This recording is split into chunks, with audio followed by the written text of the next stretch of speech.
Hello, and welcome to Thoughts from the Bible. I am Adam Zander and have been serving as a missionary in Romania for over a decade. Join me every week as we look at simple thoughts from the Bible to help us in our daily walk with Christ and our relationships with our fellow man. Hello, I hope you've had a good week.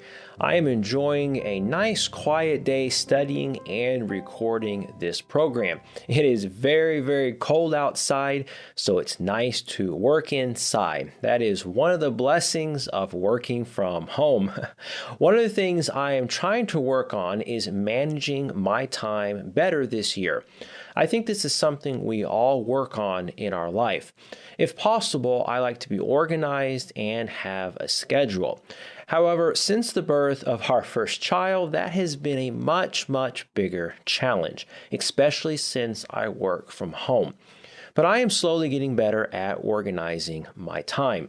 This week, I would like to talk about using our time wisely and not being lazy. We often waste time doing vain things. For example, surfing the internet, social media, watching TV and movies, video games, the list can go on and on and on. We often waste a lot of time. This does not mean we are not to relax and have fun. I think we should do that. For example, I watch one Curious George cartoon every day with my little girl. It is well worth watching a 24-minute episode with her. I don't consider that a waste of time or being lazy. It's just having a good time with my daughter. We just need to be careful about wasting hours away doing vain things.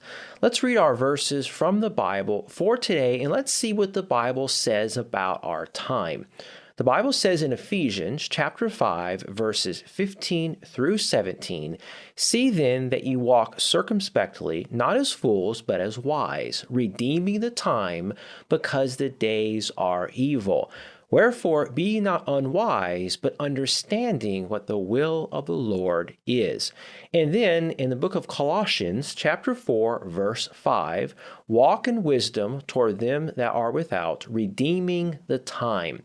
These two passages in Colossians and Ephesians tell us to redeem the time because the days are evil.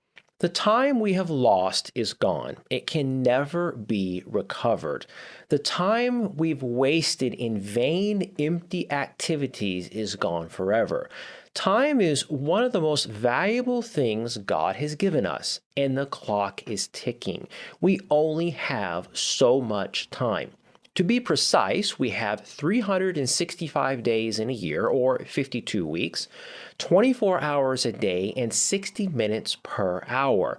We have 1,440 minutes per day. Now, that sounds like a lot of time, but it goes so very fast. The Bible says we have a limited amount of time here on earth. We all know that. One day we will all die. So we need to use our time wisely. Let's read in the book of Job, chapter 7, verse 1. The Bible says, "Is there not an appointed time to man upon earth? Are not his days also like the days of a hireling?" So we have a limited amount of time here on earth. None of us knows how much time God will give us. However, according to the verses we read, we can buy back or redeem some time by using it for God. I know of many men and women who have served God well into their 70s and even 80s. I believe because they used it for God. I believe if you serve God, He can bless you by giving you more time. Do you desire to live a long, peaceful, and fruitful life? I'm sure you do. I do. Let's read from the Bible how to have that. By living a good, righteous life, God may allow you to live longer. The truth is, if you live a wild, sinful life, it is very hard on your body. And many have cut their life short by living for pleasures. Let's read Psalms chapter 34, verses 11 through 16. "Come, ye children, hearken unto me. I will teach you the fear of the Lord. What man is he that desireth life and loveth many days, that he may see good? Keep thy tongue from evil, and thy lips from speaking guile. Depart from evil and do good. Seek peace and pursue it. The eyes of the Lord are upon the righteous, and his ears are open unto their cry. The face of the Lord is against them that do evil, to cut off the remembrance of them from the earth. So we see that time and how we spend it is very important. The Bible also makes it clear that being lazy or wasting our time away is a sin and habit that will make us miserable. Laziness is a great sin that will lead to all kinds of trouble and sin in your life. The devil likes it when we are lazy. If we are lazy, then we may not be providing for our family, reading and studying the Bible, praying, telling others about Christ, and many other useful things we could be doing with our time. Let's read 3 verses about this in the Bible. Proverbs chapter 18, verse 9. He also that is slothful in his work is brother to him that is a great waster. Hebrews chapter 6, verse 12.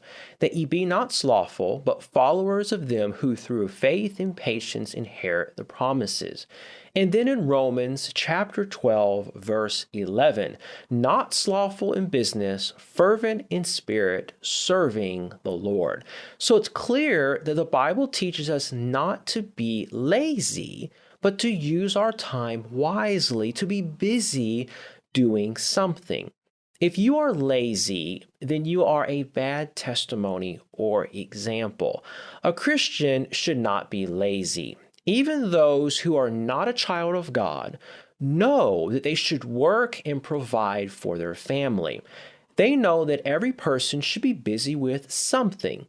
The devil and the evil people in this world are very busy promoting their evil ideas. They are not lazy people. It is a shame that Christians are often a greater waster of time than unsaved people. The Bible says in Ecclesiastes chapter 10, verse 18, by much slothfulness the building decayeth, and through idleness of the hands the house droppeth through. And then in 2 Corinthians chapter 8, verse 21, providing for honest things, not only in the sight of the Lord, but also in the sight of men. It's a good testimony, a good example to work. The Bible says in 1 Thessalonians chapter 4, verses 11 and 12, and that ye study to be quiet, and to do your own business, and to work with your own hands, as we commanded you, that ye may walk honestly toward them that are without, and that ye may have lack of nothing.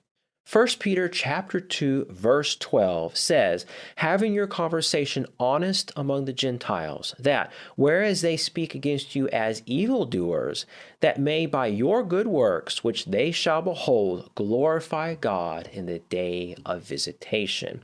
A lazy person wasting their time will feel guilty about not working. They will not be successful. Instead, they will covet and envy what others have. A lazy life is not a good life. In fact, it is a miserable life. Most people will agree they are at their happiest when they have a purpose or work to do in their life. Let's read from the Bible how a slothful man, a lazy man's life will be difficult. Proverbs chapter 12, verse 24, the hand of the diligent shall bear rule, but the slothful shall be under tribute. Proverbs chapter 15, verse 19, the way of the slothful man is as an hedge of thorns, but the way of the righteous is made plain. Here, the slothful man, the lazy man, his way is full of thorns, full of difficulties. And then, Proverbs chapter 19, verse 15, slothfulness casteth into a deep sleep, and an idle soul shall suffer hunger. Proverbs chapter 21, verse 25, the Bible says, the desire of the slothful killeth him, for his hands refuse to labor. Here it says in Proverbs, an idle soul shall suffer hunger. The way of a lazy person is a difficult way. It's much, much better to get to work. From the very beginning, starting with Adam in the garden, God commands man to work. We are made to work with our hands, our minds, and our hearts.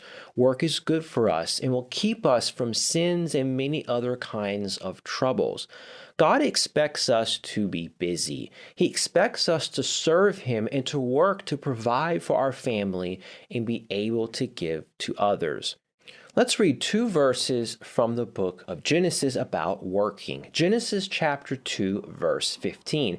And the Lord God took the man and put him into the Garden of Eden to dress it and to keep it. Here, God tells man to work in the garden before man had sinned. And then in Genesis chapter 3, verse 19, in the sweat of thy face shalt thou eat bread, till thou return unto the ground. For out of it wast thou taken, for dust thou art, and unto dust shalt thou return. After Adam and Eve sin in the garden, God says, you will work in the sweat of thy face. Let's now read 2 Thessalonians chapter 3, verses 6 through 12. Now we command you, brethren, in the name of our Lord Jesus Christ, that ye withdraw yourselves from every brother that walketh disorderly, and not after the tradition which ye received of us. For yourselves know how ye ought to follow us. For we behaved not ourselves disorderly among you, neither did we eat any man's bread for naught, but wrought with labor and travail night and day, that we might not be chargeable to any of you. Not because we have not power, but to make ourselves an ensample unto you to follow us. For even when we were with you, this we commanded you, that if any would not work, neither should he eat. For we hear that there are some which walk among you disorderly, working not at all, but are busybodies. Now them that are such we command and exhort by our Lord Jesus Christ, that with quietness they work and eat their own bread. We are commanded to work with our own hands for our own needs. Ephesians chapter 4, verse 28. Let him that stole steal no more, but rather let him labor, working with his hands the thing which is good, that he may have to give to him that needeth. We need to work so we can be a blessing to those around us. Working will also make us thankful for what we have. Look what the Bible says in Proverbs chapter 12, verse 27. The slothful man roasteth not that which he took in hunting, but the substance of a diligent man is precious. I know when I have worked really hard for something, I cherish it even more. Jesus Christ will soon come and call his children home to heaven. The time to work for him is now, not later. Once we are in heaven, it will be too late to tell this world how to know Jesus Christ as their personal Savior. We need to be busy with God's work because we don't have much time left. Look what Jesus said in John chapter 9, verse 4. Jesus Christ worked while he was here on earth. He knew he only had so much time. We should have the same attitude with our time. Let's read what Jesus said in John chapter 9, verse 4. I must work the works of him that sent me while it is day. The night cometh when no man can work. Are you lazy? Or are you working for God and also for your family? We need to be busy about God's business, telling others about Christ before it is too late. This year, let's redeem our time. Let's use our time wisely for God and wisely for our families. Let's read our verse from the Bible today one more time. Ephesians chapter 5, verse 16. Redeeming the time because the days are evil. Let's use our time wisely this year. I hope this was a help and blessing. Thank you for listening today, and I hope you will have a productive and blessed day.